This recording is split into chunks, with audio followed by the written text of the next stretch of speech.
Terça-feira, a partir das 2 horas da tarde, ocorre a sessão deliberativa do plenário do Senado. E entre os itens da pauta está esse projeto de lei de 2022, que traz aí regras para a regulamentação das casas de jogos e apostas no Brasil. O tema é polêmico, há senadores contra e a favor dessa legalização, e eu vou conversar com o senador Eduardo Girão. Senador Eduardo, a sua posição é radicalmente contra essa legalização. Muito bom dia. Inclusive, eu antecipei a minha vinda para Brasília ontem à noite de Fortaleza, justamente porque esse é um assunto muito sensível à sociedade, né, que já está vivendo uma tragédia nessa questão das bets, das casas de aposta, o endividamento em massa, né, perda de emprego, porque existe uma migração, uma canibalização da atividade produtiva para esses magnatas que mandam na jogatina do país, perda de casamento, problemas graves de família, devastadas, e até algo que eu nunca tinha visto em 52 anos de idade que eu tenho, que é suicídio coletivo acontecendo com frequência. Então, no meio de uma crise humanitária dessa, uma tragédia que a gente vive, o Senado pensar, e muito pior, colocar na pauta bingo e cassino, são 700 bingos pelo projeto e 67 cassinos, sem falar em banca de jogo do bicho por todo lugar.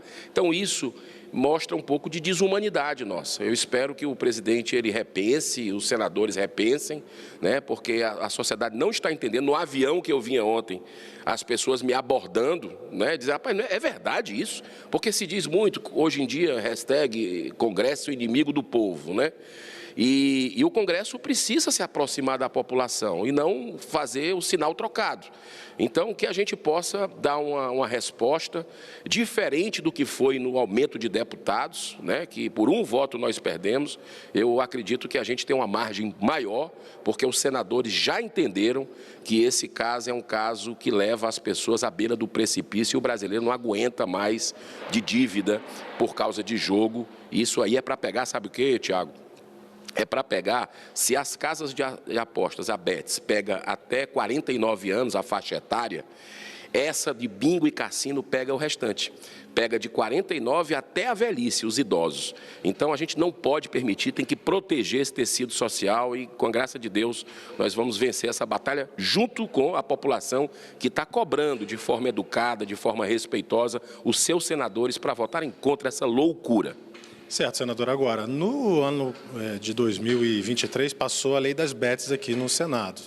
Aí agora tem também essa iniciativa de votar e vamos ver qual vai ser o resultado do plenário. Mas como é que o senhor rebateria o argumento de que as pessoas, em geral, elas jogam mesmo, elas vão ali na esquina e fazem um jogo que é uma contravenção penal, ou então há casas de apostas ilegais, máquinas de caça-níqueis, e o argumento é que, então, se regulamentasse isso, pelo menos o governo arrecadaria tributos, não é? E assim poderia, enfim, investir em outras áreas que também são necessárias. E isso ocorre também nesse contexto de debate sobre o ajuste das contas públicas. Como é que o senhor rebateria esse argumento? Olha, esse argumento das pessoas que defendem a jogatina, os jogos de azar, o nome está dizendo jogo de azar, é um argumento que não para em pé. Por quê?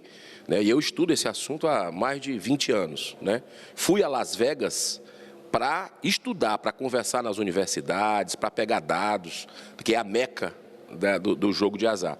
E lá, se você entrar na página do FBI, lá de Nevada, você vai ver que tem centenas, acho que milhares de denúncias de casas ilegais. Lá que é legalizado há décadas. Você imagina o que é nos Estados Unidos, onde existe o enfrentamento à corrupção, à impunidade.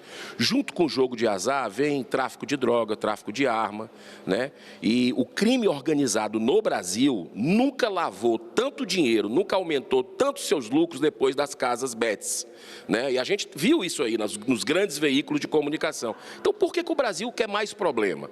né? Se você tem a Associação Nacional dos Delegados da Polícia Federal fazendo nota contra, né? A PGR, 2 notas técnicas contra bingo e cassino. Você pega também aí o Sindifisco também, que reunia auditores fiscais contrários, sem falar em entidades religiosas. O Brasil é a maior nação católica do mundo, a maior nação espírita do mundo, a segunda evangélica, já chegando na primeira, todas com notas firmes contrários. Então, eu acredito que tem muita coisa por trás que a gente não consegue perceber. O cigarro, por exemplo, né? Um dos argumentos é que o cigarro, depois que fosse legalizado, não ia ter contravenção. E é só o que você vê de contrabando, né, de cigarro. Se você pegar 60% do cigarro vendido no Brasil, né, segundo o Instituto Nacional do Câncer, é de cigarro contrabandeado. E ele é legalizado no Brasil. Então, não significa dizer que você legalizar, você vai acabar com o ilegal. Muito pelo contrário, você vai ter propaganda, você vai ter mais ludopatas, pessoas que são viciadas no jogo, que é a grande parte do faturamento dessas empresas. Então, o Brasil não combina com isso. As bets já foram um sinal de que esse caminho é errado. Então, a gente não pode insistir no erro. Muito pelo contrário, a gente tem que resolver o problema das bets, né, para aí depois discutir alguma outra coisa, né, nesse sentido. Porque as bets estão fazendo esse estrago e a gente não deu uma solução para isso. Enquanto isso, milhões perdem para meia dúzia ganharem dessas casas de aposta.